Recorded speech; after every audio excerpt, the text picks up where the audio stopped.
Think about the last time you told a tiny, harmless lie. Maybe you padded your timesheet by 15 minutes. Maybe you kept the extra change when a distracted cashier handed you too much.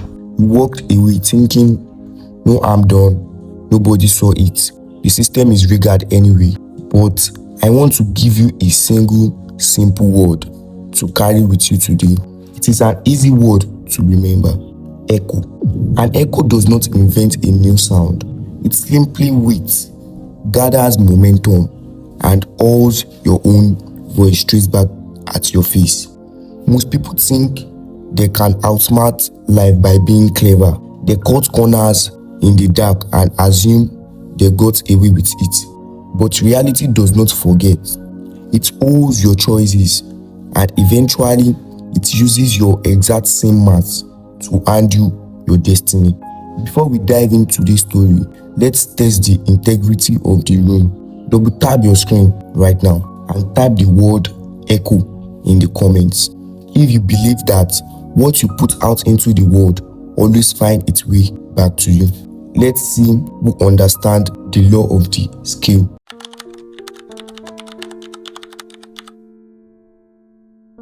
In a vibrant village in rural India, a shopkeeper named Govind ran the local general store. Govind was a pillar of the community. 3 generations of his family had sold the village its rice, lentils, and spices.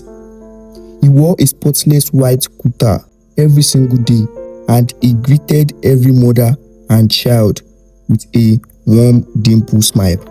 The villagers loved him. They sent their children to his shop with grumbled rupee notes, confident that Govind Bhaiya would never cheat a soul. But trust is a dangerous thing. It creates a blind spot, and begin Govind's warm smile lived a mind that was constantly calculating how to squeeze an extra rupee out of the people who feed him. On the quiet edge of the village lived a humble farmer named Ramu. Ramu did not have a grand shop of a clean white kurta. He had a small patch of land, 2 buffaloes, and a bicycle with a squeezed chain. His wife, Kamla, spent her morning corning the richest, most beautiful golden butter in the proving. Every morning, like clockwork, Ramu would paddle 3 kilometers to Govind's shop, wrapped in a damp, cool cloth. Inside a clay pot was a fresh, solid block of butter. The agreement was simple, silent, and 5 years old. Ramu gave Govind exactly 1 kilogram of fresh butter in return. Govind gave Ramu exactly 1 kilogram of wheat flour to feed his family. No argument, no intense negotiation, just a quiet, honest exchange between 2 men. One stifling summer morning, greed finally wrapped Govind's mind. He watched Ramu pedal away on his bicycle, and he looked down at the fresh brick of butter. A dark, cynical thought crept into his head. This farmer is too quiet. He looks too content. Poor people don't look that peaceful unless they are hiding a secret. I bet he is shorting me. For the first time in 5 years, Govind did not put the butter straight into the ice box. Instead, he placed it onto his heavy brass balancing scale. He slid the 1 kilogram iron weight opposite side. The scale did not balance. The butter was light. Govind gasped. He adjusted the weight. The deal stopped at exactly 900 grams. Thief! Govind roared to the empty shop, his face turning a furious shade of crimson. 5 years. 5 years. This peasant has been stealing 100 grams of profit from my pocket. Govind did not just confront Ramu privately. He wanted a public execution of the man's reputation. He marched straight to the panchayat, the village council of elders, demanding an emergency drill under the ancient sprawling branches of the scaled pipal tree. By noon, half the village had gathered. Govind stood at the center, pacing back and forth, waving his arms loudly, painting himself as a victim of a cruel, calculated fraud. Ramu stopped completely still. His hands were clapped in front of him, his head silently bowed, wearing a look of profound, quiet sadness. The village serpent raised his wooden staff, commanding absolute silence. He looked down at the farmer. Ramu, the elder said, his voice heavy with disappointment. Govind has produced the scale. Your butter weighs 900 grams for 5 years. You have broken the trust of this village. What do you have to say for yourself? Ramu took a deep breath. He looked up, and to everyone's surprise, there was no fear in his eyes, only a calm, crystalline clarity. Respected elders, Ramu said softly, his voice carrying effortlessly through the quiet crowd. I am a simple farmer. I do not own a modern, manufactured iron weight set. I cannot afford one. Govind sneezed, crossing his arms. Then how on earth do you measure a kilogram of butter every morning? You liar. Ramu turned his head slowly, looking Govind dead in the eye. It is very simple, Govind Bear, Ramu replied calmly. Every single morning for 5 years, the very first thing I do when I come to your shop is buy 1 kilogram of wheat flour. I take your bag of flour home.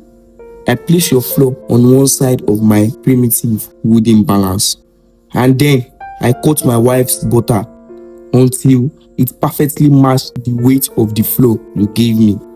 A suffocating silence fell over the courtyard.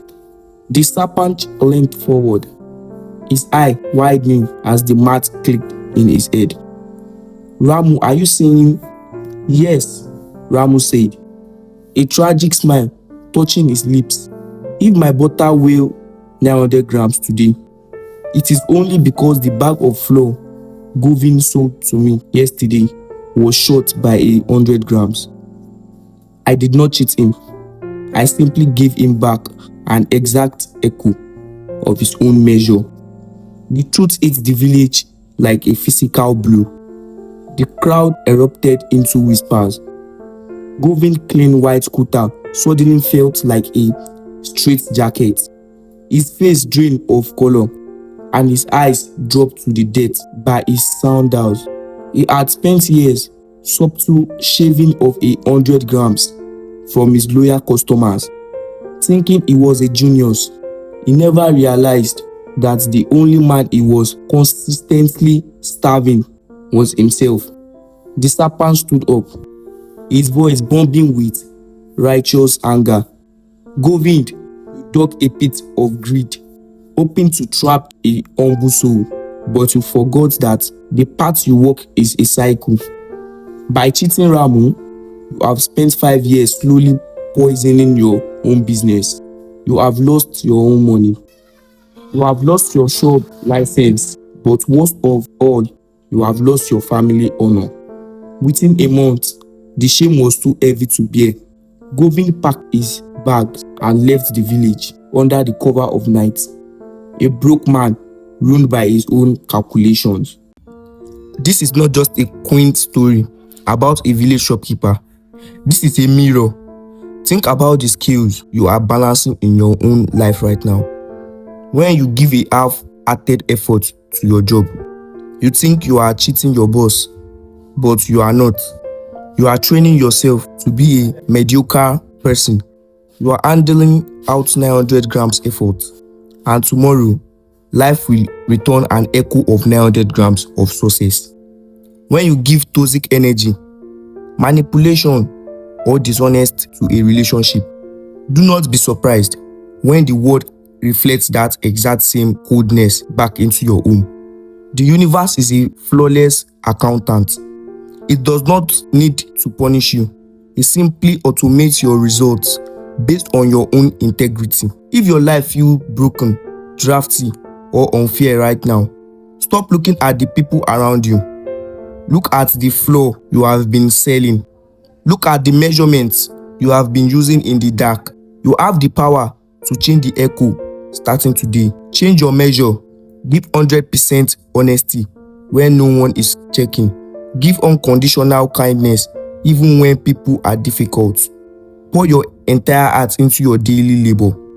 Not because someone is paying you, but because the character you build is the house you have to sleep in tonight. Before you go, leave a comment below.